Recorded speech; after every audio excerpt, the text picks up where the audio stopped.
this episode, we have the privilege of speaking with Dr. Neil deGrasse Tyson, astrophysicist, director of the Hayden Planetarium, host of PBS's Nova Science Now, amongst other things. And the very first topic I want to bring up with you is you call yourself an agnostic, and I know you didn't go into this. It seems like on your Wikipedia page, the public first just called you an atheist, and you had to respond to it. And I know you've spoken about this before, but why is the distinction important to you, especially as a public figure? Or is it?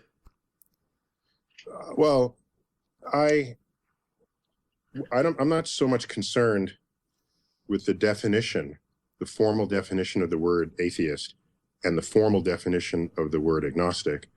What concerns me is the behavior of people who call themselves those words, because that becomes the definition of the word. Of course, the dictionary really doesn't define words. It describes the words as they are used in society.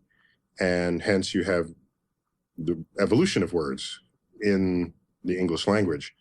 Of course, we know some other languages that don't tolerate the movement of words from one meaning to another, but in English that is not only tolerated, it's in fact ultimately embraced. So when I see people who say they are atheists and the energy that they invest in that fact, that's just simply not me. There's got to be some other word for someone who really just simply doesn't care. So on that level. And so agnostic seemed to be something a little more accurate given my actual behavior in the presence of these philosophies. So if what you say comes off as atheistic to someone, that's just peripheral to something else you're trying to get across. It's the label's not important, basically. Well, I don't like labels because it's an excuse for not actually thinking about the thoughts that the other person has. Right. And it ignores what might be nuances or information that lingers at the boundary of the parameters that the other person defines for that category. So the only ist that I am is a scientist, and the only ism that I don't even think I'm an ism. But the people who see a few things that I'll say or do and say, oh, he's a this or he's a that, and then label it. And I'm thinking, like, what are you doing? I'm just trying to survive. and not only that, if you look carefully at the arguments I've given, most of them now are just scattered all over YouTube. But if you actually listen carefully, I'm at no point expressing an opinion. It may feel that way because I think I have a lot of sort of energy when I'm in front of an audience, but it's not about my opinion. It's about sort of what is going on in life. And I think the most viewed among YouTubes that I've put out there that people associate with atheism or religion or spirituality was my presentation at the Beyond Belief conference in 2006. This was in San Diego. And we talked about intelligent design. It was freshly in the news because of the Dover, Pennsylvania case.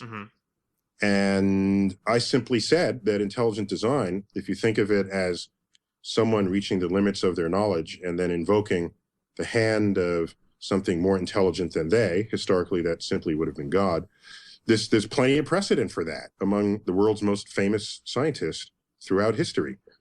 So it's not a new thought to think that God has something to do with the universe beyond the understanding that humans have been able to muster. So part of the talk was to present that fact and not sweep it under the rug, and then just say that intelligent design, since it embraces the ignorance beyond beyond your limits of understanding, it cannot possibly, when expressed that way, it cannot possibly serve a philosophy of discovery, which is what science is about. Science is about taking the unknown and figuring it out. Right. Intelligent design, as presented in the Dover trial and as is widely discussed, takes what is unknown and then doesn't try to figure it out. It says we can't figure it out and ascribes it to a higher intelligence. Right. End of story. So all I said was, it's not science. Therefore, it does not belong in the science classroom.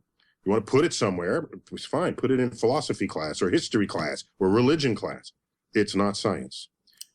That entire argument, which summarizes the 30-minute talk, does not contain an opinion. There's not an opinion there. science is about discovery. Intelligent design doesn't lead to discovery. It is not science. Right. That's not an opinion. Period. So people said, "Oh, he's an atheist. Let's make him an atheist," and they put it in my wiki page. I was fascinated by that, and I said, "Well, no, I'm not really that. I'm more agnostic." They changed it back to atheist. And so, what intrigues me is the urge to claim me right. in the movement when I don't even write about this stuff. Right. And in fact, the extent to which I have addressed it occupies maybe 1.5% of my total speeches and writings, maybe 1.5%, and it's 8.5% the universe. But what happens is these bits get clipped, put on YouTube, and that's what people gravitate to. So if you do the YouTube statistics of my output, it looks like I'm 40% arguing about intelligent design. Right. When I really don't care. I just keep it out of the science classroom. What you do with it after that, I don't have the time, the interest, the energy to fight it. You're not going to see me debating religious people. You're not going to see me marching. You're not going to see me picketing. I'd rather just get people thinking accurately and honestly from the get-go. And what they do with their mind after that is their business. So does it matter then if you've talked about how